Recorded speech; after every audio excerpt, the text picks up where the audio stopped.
कांदा लसूण किंवा कुठलेही गरम मसाले न वापरता रोजच्याच मसाल्यामध्ये झटपट होणारी ही भाजी तुम्ही टिफिनला नेऊ शकता, भातासोबत पोळीसोबत खाऊ शकता. आणि आपण ना ही एक खास पद्धतीने तयार केलेली आहे, त्याच्यामुळे भाजीची क्वांटिटी कितीही असेल ना तरी भाजी तुमची पटकन शिजेल. चवीला म्हणाल ना तर एक नंबर होते ही भाजी, म्हणजे अगदी बोटं चोकून खातील सर्वजण. नमस्कार, सुषमा जल्दी वेल्दी रेसिपीज अँड सॅलड मध्ये सर्वांची खूप खूप स्वागत. आणि आज आपण वेगळ्या चवीची, वेगळ्या पद्धतीने आणि थोड्याशा वेगळ्या मसाल्यामध्ये लाल भोपळा किंवा कोहळ्याची भाजी तयार करतो. भाजी छान लतपतीत अशी तयार होते. आणि आता श्रावण येतो आहे, गौरी आहे, गणपती आहे. बरेच जण कांदा लसूण खात नाही आणि बरेच जणांकडे पंक्ती असतात, काहीतरी कार्यक्रम असतात, तर त्यावेळेस तुम्ही ही भाजी तयार करू शकता.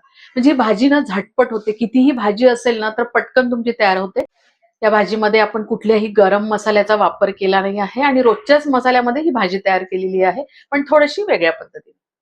आपण रेसिपी बघूया, पण त्याआधी जर तुम्ही माझ्या चॅनलवरती नवीन असाल किंवा अजूनही माझं चॅनल सबस्क्राईब केलं नसेल तर प्लीज चॅनलला सबस्क्राईब करा. रेसिपी आवडली तर जास्तीत जास्त लाईक करा, शेअर करा. तसेच बेल आयकॉनला पण क्लिक करा, जेणेकरून माझ्या नवीन व्हिडिओचे नोटिफिकेशन पहिल्यांदा तुम्हाला येतील. आणि चला रेसिपी बघूया. हे 600 ग्रॅम कोळं आहे, त्याच्यावरचं बियाचं पोर्शन काढूनच हे 600 ग्रॅम आहे. आणि हिरव्या पाठीचं कोळं घ्यायचं. हिरव्या पाठीच्या कोळ्याची ना भाजी चांगली होते, म्हणजे थोडासा गोळसटपणा त्याच्यामध्ये कमी असतो. आणि याच्या आपण अशा मोठ्या मोठ्या फोडी तयार करून घेऊ, कारण आपल्याला याची पाठीमागची सालं काढायची आहे. आणि अशा फोडी तयार करून घेतल्या की त्याची सालं काढणं सोपं जाते. तर आलू शिलनी असते ना, तुम्ही त्याने याची सालं काढू शकता किंवा चाकूच्या साहाय्याने पण चांगली सालं निघतात. तर आता आपण या सगळ्या कोळ्याची सालं काढून घेऊ.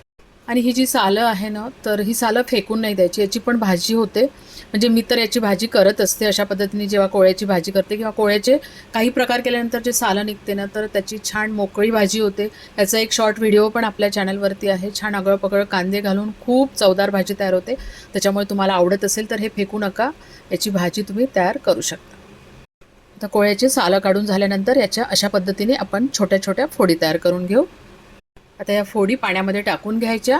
2-3 मिनिट या पाण्यामध्ये असंच राहू द्यायचं. थोडंसं हाताच्या साहाय्याने रब करून घ्यायचं, म्हणजे काही त्याच्यात कचरा वगैरे असेल तर तो निघून जातो. आणि त्याच्यामध्ये परत दुसरं पाणी टाकायचं, म्हणजे या फोडीला स्वच्छ 2 पाण्याने धुवून घ्यायचं. आता एक मसाला तयार करून घेऊ. तर त्यासाठी वाटीमध्ये 1.5 चमचा धणे पावडर, पाव चमचा हळद, 1 चमचा काश्मीरी मिरचीचं पावडर, पाऊण चमचा साध्या नॉर्मल मिरचीचं पावडर आणि पाऊण चमचा मीठ घेऊन घेऊ.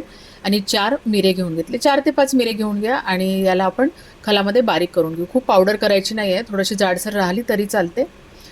जवळपास पाव चमचा आहे. तुमच्याकडे जर मिरे पावडर असेल ना तर ती तुम्ही पाव चमचा टाकून घ्यायची. याच्यामध्ये थोडंसं पाणी टाकून याची आपण पेस्ट तयार करून घेऊ. तर तुम्ही बघू शकता अशा पद्धतीने याची पेस्ट तयार करून घ्यायची. तुम्ही इथे मिऱ्याऐवजी गरम मसाल्याचा पण वापर करू शकता. अर्धा चमचा गरम मसाला तुम्ही इथे वापरू शकता, पण मला गरम मसाला वापरायचा नव्हता म्हणून मी फक्त मिरे घालून घेते. इकडे पाणी गरम करायला ठेवलं होतं आणि पाण्याला उकळी येतच आहे, अशी पूर्ण आली नाही आहे. आता त्याच्यामध्ये आपण हे कापून घेतलेल्या कोळ्याच्या फोडी टाकून घेऊ. अर्धा चमचा हळद घालून घेऊ. पोहेखाच्या चमच्याने चमचाभर तेल घालून घेऊ आणि 1 चमचा मीठ टाकून घ्यायचं. आता या फोडीला आपल्याला 80 ते 90% फक्त शिजवून घ्यायचं. तर मध्ये आपल्याला चेक करायच्या ह्या फोडी. आता कशा शिजवून घ्यायच्या ते आपण पुढे पाहणार. तर आपण चेक करूया. तर तुम्ही बघू शकता, आपण जेव्हा भोपळ्याची फोड दाबली ना, तर अशी पटकन दाबल्याने गेली, पण दाबल्या जाते, म्हणजे हातानेही तुटते. म्हणजे आपली इथे परफेक्ट हे झालेली आहे. तर इथपर्यंत शिजवायचं आहे. मध्ये 1-2दा त्याला चेक करायचं. जास्त ओव्हर कुक त्याला होऊ नाही द्यायचं, नाही तर ते सगळं स्मॅश होऊन जातं असं, कारण आपल्या फोडणीमध्ये पण त्याला आपल्याला शिजू द्यायचं आहे. आणि लगेच मग फोडणीची तयारी करायची. आणि हे सगळं ना याच सिक्वेन्सनी करून घ्यायचं. म्हणजे कढईमध्ये 3 टेबलस्पून तेल घालून घ्यायचं. पोहे खायच्या चमच्याने 1 चमचा जिरं, आणि जिऱ्याला चांगलं फुलू द्यायचं. आणि 1 चमचा चांगले भरून भिजवलेले मेथीचे दाणे आहे. म्हणजे मेथीला 5-6 तास भिजू द्यायचं, किंवा तुम्हाला दुसऱ्या दिवशी करायची असेल ना तर आदल्या रात्री तुम्ही ही मेथी भिजत घालायची. आणि ती भिजवलेली मेथी आहे, त्याच्यामुळे अप्रतिम स्वाद येतो आणि चवीला पण अप्रतिम लागते. 2 तेजपत्त्याची पानं, 2 इंची आलं आहे ज्याला मी किसून घेतलं ते टाकून घेऊ. 2 तिखटवाल्या हिरव्या मिरच्या आहेत, त्याला असं मी मोठ्या मोठ्या तुकड्यांमध्ये कापून घेतलं. 2 लाल मिरच्या आहेत, त्याचे पण मी असे तुकडे करून घेतले. साधारण तिखटवाल्या ह्या लाल मिरच्या आहे. पाव चमचा हिंग, आणि याला आपण तेलामध्ये थोडंसं परतवून घेऊ. आणि आता त्याच्यामध्ये हा तयार करून घेतलेला मसाला आपण टाकून घेऊ. वाटीला थोडासा मसाला लागून आहे तर त्याच्यामध्ये 1-2 चमचे पाणी घालायचं आणि ती वाटी विसळून ते पण याच्यामध्ये टाकून घ्यायचं. आता या मसाल्याने तेल सोडेपर्यंत आपण हा शिजवून घेऊ. तुम्ही या स्टेजला पण गरम मसाला टाकू शकता, पण अशा सिंपल मसाल्यामध्येच खूप चांगली टेस्ट येते या भाजीची. आणि तुम्ही बघू शकता इथे आपला मसाला मस्त शिजला आहे तेलामध्ये. अगदी तेल सोडलं आहे त्या मसाल्याने आणि छान रंग पण मस्त आलेला आहे. आणि आता आपण त्याच्यामध्ये ह्या उकडून घेतलेल्या भोपळ्याच्या फोडी किंवा कोळ्याच्या फोडी त्याच्यामध्ये टाकून घेऊ. तर अशा पद्धतीचा झारा घेऊन घ्या. आपल्याला त्यातल्यामधलं पाणी नाही टाकायचं, फक्त फोडी घालायच्या आहे आणि याला आपण मिक्स करून घेऊ. तर तुम्ही बघू शकता आपला जो भोपळा आहे तो प्रॉपर शिजलेला आहे. थोडंसं चमच्याच्या साहाय्याने तुम्ही त्याला स्मॅश केलं तरी चालते. आणि त्याच्यामध्ये आता 1 चमचा आमचूर पावडर घालून घेऊ. 1 चमचा गूळ आहे, ज्याच्यामुळे चव अप्रतिम येते, त्याची आंबट गोड अशी चव येते. आणि तुम्ही बघू शकता भाजी जी आहे ना, म्हणजे आपल्याला थोडीशी लतपतीत करायची आहे ती भाजी, एकदम थोडी कोरडी वाटायला नको. तर मी इथे जवळपास 5 चमचे या भाजीमध्ये पाणी टाकलेलं आहे. आणि आता वरून कसुरी मेथी घालून घ्यायची. त्याच्यामुळे अप्रतिम, म्हणजे ती आपली आपण भिजू घातलेली मेथी आणि कसुरी मेथी या दोघांचाही स्वाद इतका मस्त येतो या भाजीमध्ये.